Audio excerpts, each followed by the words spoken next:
The second that I told the whole world that my sperm doesn't swim, I got a lot of very concerned people, including you. It was really great. Like, so I think one of your guys that works for you hit up and was like, hey, Dr. Attia would love to hit you up and talk to you about your sperm. And I was like, that sounds like really awesome if it was a year ago when I couldn't breathe.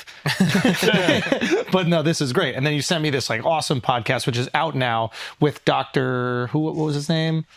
Paul Trek. Paul Trek. Okay. I got a lot of like online diagnoses about certain things. People are like, yo, watch out for the microplastics. I'm starting to read all these articles about like what's happening in male fertility. And they say like sperm quality has decreased 50% in the last 50 years. Like, can you kind of, can you talk about that a little bit? Just like, is sperm quality decreasing in America?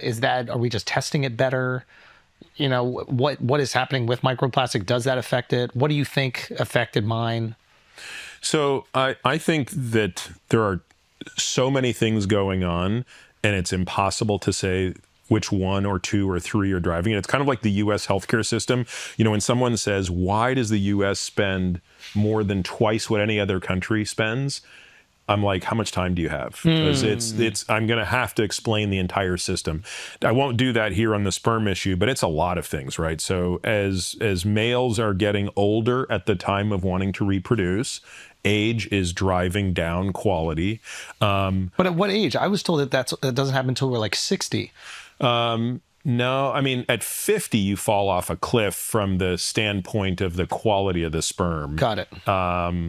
But remember, as you're getting older, testosterone's going down as well. Then you factor in if testosterone's going down and more men are using testosterone replacement therapy, that's also reducing fertility if you're using actual exogenous testosterone. The relationship between obesity and metabolic disease is also pretty significant, and men on average today are much fatter and less healthier. That doesn't explain you, but clearly there's something going on at the population level there. That also probably has the greatest impact on declining testosterone levels, is just inflammation, obesity, more aromatization, meaning turning testosterone into estrogen. You know, it's funny. I don't know enough about STDs, so I don't know if they're going up. But STDs play a pretty big role in infertility as well. Really? So, yeah, if you get like an infection of the epididymis, which is the collecting system on the back of the testes, and you get recurrent epididymitis. And again, you can get those from UTIs or other things, but STDs are the most common cause of that. So again, I don't really know what's going on with chlamydia and gonorrhea these days. I don't sort of see that stuff in my practice, but my guess is that could be playing a role.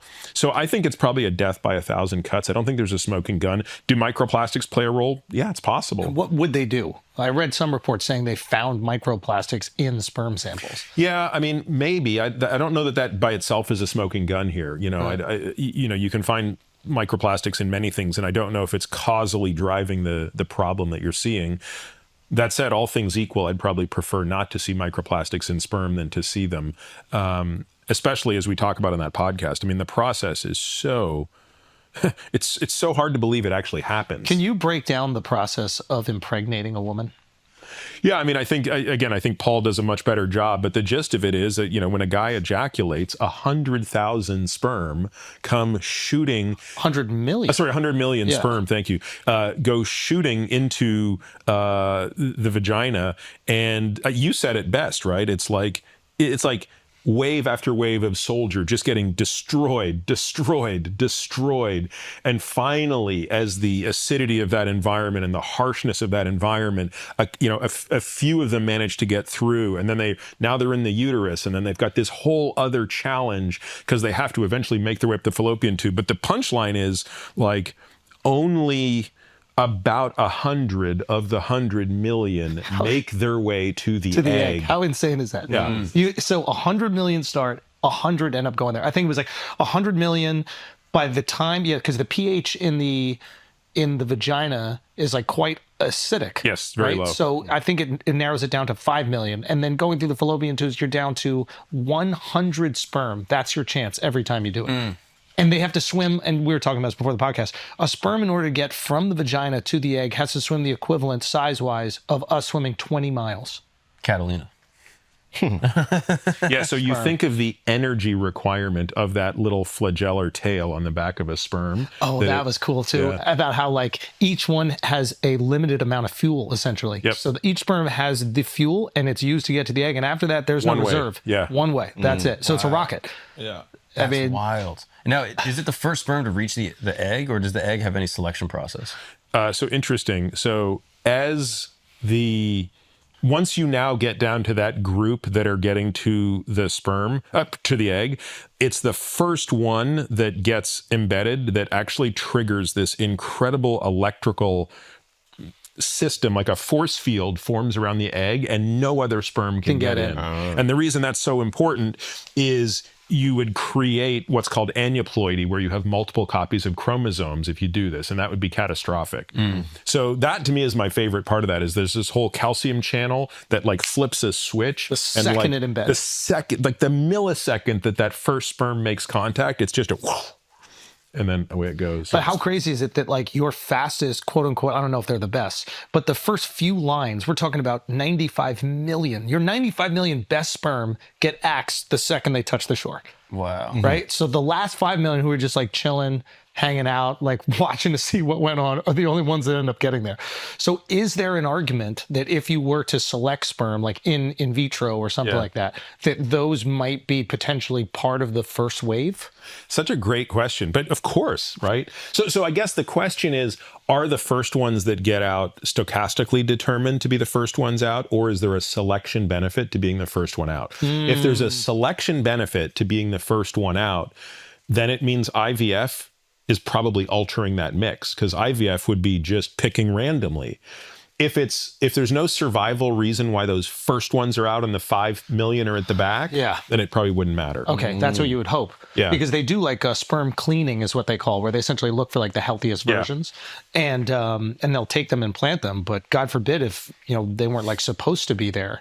Ooh. But then again, if they are the strongest, that's a lot of pressure on my kid. Like, you were the best of the best. You better get A's. You know what I mean? Like, wow. Okay. I'm curious, do you have any, I've heard people say like, oh, don't put your phone in your pocket for sperm health, any of that stuff. Like heat from your phone or like from a laptop, and then additionally like any EMF stuff that you've ever read research on. Yeah, I have looked at a lot of this research. I don't find any of the EMF data compelling, which is going to generate a lot of hate comments in the YouTube, guys. I'm sorry, because boy, everybody wants to believe EMF is the cause of all evil. Right What is now. EMF? The stuff, the waves out of your earbuds and your 5G? phones and stuff like that. The electromagnetic frequency that comes off your phones and stuff like that. Sleeping next to your phone, people say is bad. Heat is a real issue. So it turns out that hot tub. What did Paul say in this podcast? He said he could render any guy completely infertile by just going in a hot tub, by doing 4 sauna. hot tub sessions a week. And then he said his to friend, which I was like, this needs to be a form of birth control. Wow. Some people say. Yeah. I mean, your buddy said that he would go. I think, or was it you? There was one of your buddies were trying to get pregnant, and they would go in the sauna with. He would bring an ice pack on his nuts in the sauna. And he would just keep the ice pack on his nuts. Wow. But I imagine that like the fact that the testicles can like elevate and descend is specifically so that they can maintain a temperature that's beneficial to them, right? Well, yeah, that's mostly for cold protection, not heat protection. So that's why he was saying cold plunge is not. He doesn't concern himself with cold plunge and fertility because they can come in. ascend and they can get the warmth They from the can body. keep themselves warm. It's that they can't dissipate heat. Oh, that makes sense. So that's why they have nowhere to go in the hot tub. Is there any long-term effect, or is it just temporary? Sounds like from him, it's just transient. What about desert people? Like people where the temperature does get to 100 degrees, 105 degrees. Yeah, again, air doesn't conduct temperature nearly as well as water. So the thermal coefficient of water is so high. That makes sense. That's why when you're in 105 degree water, it's actually uncomfortable. When you're in 105 degree air, you can stand it for a long time. What about the red light therapy on your junk? Oh, yeah. I saw people talking about this a couple of years ago. This was all the rave, right? For increasing testosterone. Yeah. I don't know anything about it. I my guess is like all that stuff is kind of like rearranging the deck chairs on the Titanic. Like maybe it helps a little bit. I'm not sure if it really helps a ton.